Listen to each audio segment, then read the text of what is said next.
Did you know that nearly 1 in 3 women will experience emotional abuse in a relationship during their lifetime? And the most common feeling they report? Guilt. Not for staying, but for thinking about leaving. If you've ever asked yourself, why do I feel bad for wanting peace? This video is for you. Hi everyone, my name is Anisha Nassali. I'm a life and relationship coach, and I want to help women heal from emotional abuse and toxic relationships. If you've ever felt torn down, confused, or stuck in a relationship that constantly makes you question your worth, you're not alone, and you don't have to figure this out alone either. This channel is a safe space for healing women, a place to unlearn guilt, rediscover your voice, rebuild your self-worth, piece by piece. Today, we're talking about one of the hardest parts of leaving a toxic relationship, the guilt. That heavy, haunting feeling that you might be doing something wrong by choosing peace. But here's the truth. Protecting your mental and emotional health is not selfish, it's necessary. So if you're ready to understand what's keeping you stuck and how to set boundaries that actually work, let's take that next step together. The truth about toxic relationships. Sometimes we use the word toxic so casually that we forget what it really means. A toxic relationship isn't full of arguments or tension. It's a connection that slowly erodes your confidence, your joy, and your sense of safety. It's not about one bad day. It's about a pattern, a cycle that leaves you emotionally drained, second guessing yourself, and feeling like you're never quite enough. You may notice the signs: control disguised as care, manipulation dressed up as concern, or constant criticism that chips away at your self-worth. And yet, leaving feels impossible. You might be scared of being alone, scared of starting over, or scared of what they'll do if you walk away. Maybe you hold on to hope that they'll change,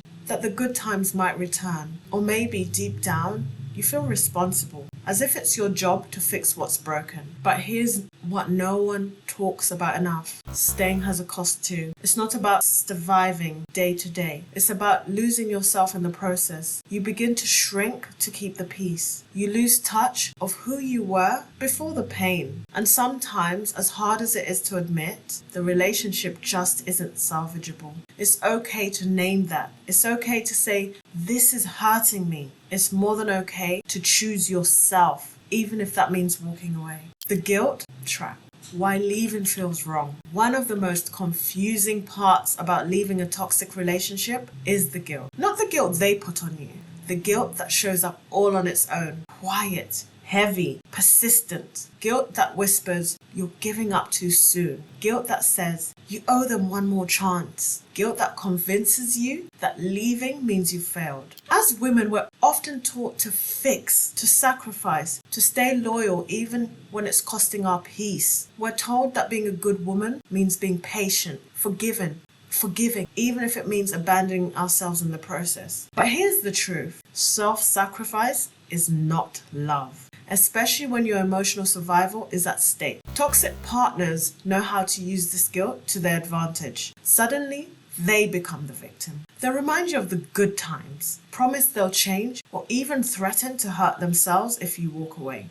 It's emotional blackmail, and it's designed to make you feel responsible for their well-being. Then there's a voice in your own head, the one that whispers, what if I regret this? What if I'm the problem? It's hard to walk away when you've been taught that your needs come second, or that love means staying no matter what. But here's the truth. You're not responsible for someone else's happiness at the expense of your own well-being.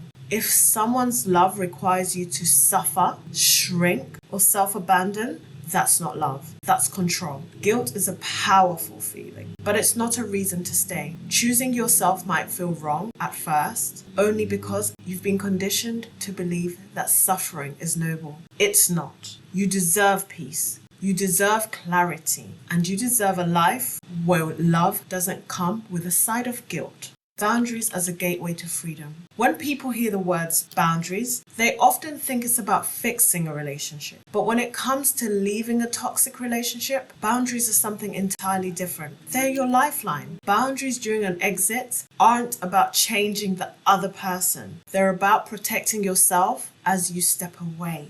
They define where your responsibility ends and where theirs begins. They draw the line between what you will accept and what you won't tolerate any longer. Think of it this way. Boundaries are your voice, especially when you've been silenced for so long. They're the armor you wear when walking away feels vulnerable and unsafe. This can mean like limiting contact to only practical matters, ending repetitive conversations about the relationship's future, not engaging in emotional back and forths, or choosing to stay somewhere else while you plan your exit. Boundaries create the space you need to think clearly without being pulled back into the emotional fog. And most importantly, they shift the power dynamic, because now, instead of waiting for them to change, you're choosing to change what you allow. That's the freedom in motion. Have you tried setting boundaries for yourself? What sort of difficulties arise once you try to do that? Leave a comment below and let's try and help each other out. Strategically setting boundaries for your departure. Leaving a toxic relationship doesn't start with packing a bag. It starts with a decision. No more. That's one step. Getting crystal clear on your non-negotiables. What behaviors have crossed the line? Is it emotional abuse? Control over your finances? Repeated disrespect? Whatever it is, name it clearly to yourself. You're not being dramatic. You're being honest. Step 2 is communication, but not in a way that invites debate. You're not here to explain or convince. You're here to state calmly and firmly where the line stands now. This might sound like, I will no longer have conversations about fixing this relationship, or I need space and I won't be responding outside of the agreed times. You need to be consistent. This is the part that will be tested. When you say you won't answer texts after 8 p.m., don't answer. If you block their number for your peace of mind, don't unblock it when they promise something new. Every time you reinforce a boundary, you teach yourself that your safety matters, and you teach them that manipulation won't work anymore. Finally, create physical and emotional distance. Stay with a friend. Avoid shared spaces if possible. Unfollow them if seeing them and their updates triggers pain or guilt. You need space to breathe and plan. These steps are not about leaving, they're about reclaiming your power as you do. No matter how small each step feels, it's a movement. A movement is how freedom begins. Navigating the aftermath, staying strong and guilt-free. After you leave, the silence can feel even louder than ever. And that's often when the guilt bomb drops. You might get the emotional messages, long texts, voice notes filled with promises or blame. They remind you of the good times, or say things like, I can't live without you. They may cry, beg, or turn angry. It's all a tactic, not a transformation. This is when you have to hold the line. Remind yourself every single day, you're not abandoning someone. You're returning to yourself, choosing peace instead of punishment. It's protection. That doesn't mean it won't hurt. Letting go of someone, even someone toxic,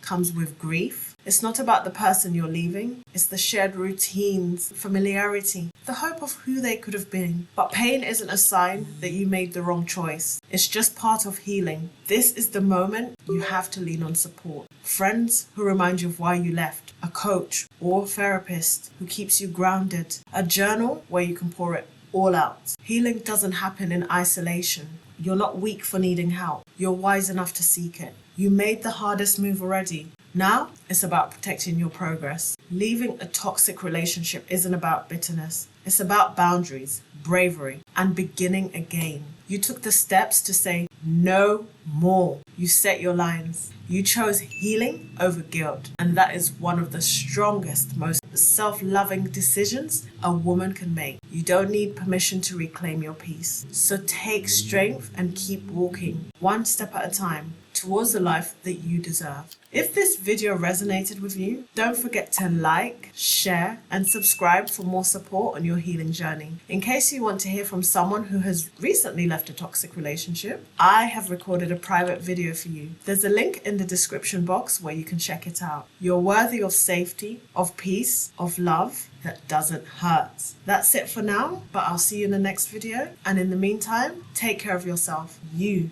deserve it.